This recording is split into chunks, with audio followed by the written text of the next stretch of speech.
These teachers are mad because their state wants to cut their retirement benefit. This conflict's about to hit most states. The problem is that the money hasn't been set aside for years and years and years. City Journal contributing editor Daniel DeSalvo points out that unsustainable retirement promises now total trillions of dollars. But nobody cares. Nobody was paying attention. There's very little sense of urgency. City Journal editor Steve Malanga struggles to get the media to pay attention. To a certain extent, I have sympathy with the media because basically the media is looking for what happens next, right? What's Trump going to say next or what's he's going to tweet next? This is not something that's going to happen next week or next month. This is going to be a big deal. A lot of people are going to be hurt. We just don't have enough money, and the amount of money that we have to put into this is just mountainous. How did this happen? Both parties, Democrats and Republicans, have incentives to short the pension fund.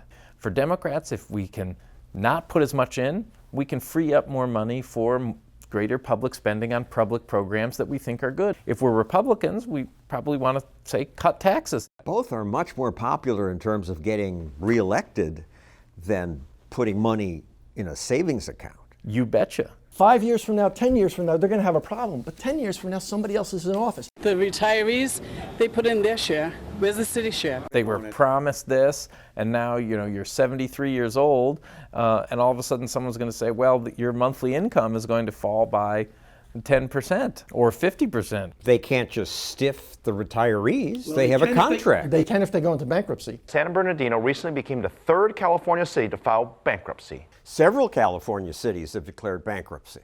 So did Detroit. At some point, your debts are so great that you can't afford to provide basic services to people. Police force, fire protection, all of these services will be on the chopping block. No justice, no peace! No justice, no peace! The problem with our pension systems isn't the system. Stephen Kreisberg of the biggest government workers union says unions didn't create this problem. Unions say, you may not cut our pensions. It's in the contract, we're entitled to this.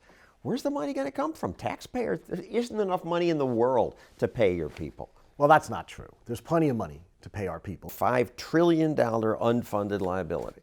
That's a figure that's used by some anti-pension zealots. As our president might call it, it's fake news. If we apply the standards that the federal government demands that private sector pensions use, this is the number we come up with, $5 trillion. The money isn't there, and you guys won't budge an inch. That's not true at all. I personally worked in the city of Detroit, where we budged many inches. Let me be blunt. Detroit's broke. When Detroit went bankrupt, unions did agree to reduce workers' benefits. Detroit's a case where the unions finally gave in. Because the federal bankruptcy judge created a precedent that said pensions could actually be cut. That was a shock to the unions, and in some sense that's been a new and interesting precedent that's called into question these strong legal protections that public pensions have so long enjoyed. They can't just sit back and say, well, we're going to get paid no matter what. And yet, even today, when we know pensions are underfunded, politicians still shortchange contributions. To make things even worse, some increase benefits. In California in 1999, the unions helped elect Gray Davis. Governor Davis then gave them bigger pensions. The state of California offers some of the best employment benefits like a CalPERS retirement pension plan. The legislators were told, listen, it's not going to cost the taxpayer anything. The stock market can pay for this. That's just wishful thinking. It's irresponsible. I would say it's more than wishful thinking. It borders on criminality, frankly. If after 9 years of a bull market, we haven't begun to fix this, when are we going to fix it? And the unions are not doing this. These pension plans are adopted by statute, okay? The union votes for the politicians who vote in a great pension. So you don't like democracy? Public employee unions regularly lobby and seek to elect politicians who are going to offer them better compensation packages. They've been intimately involved in the whole system from the beginning. The unions have disproportionate political power. How do we have disproportionate political power when public employees are less than 10% of the population? You get out the vote. If we were able to get out the vote so well, there'd be somebody different in the White House right now.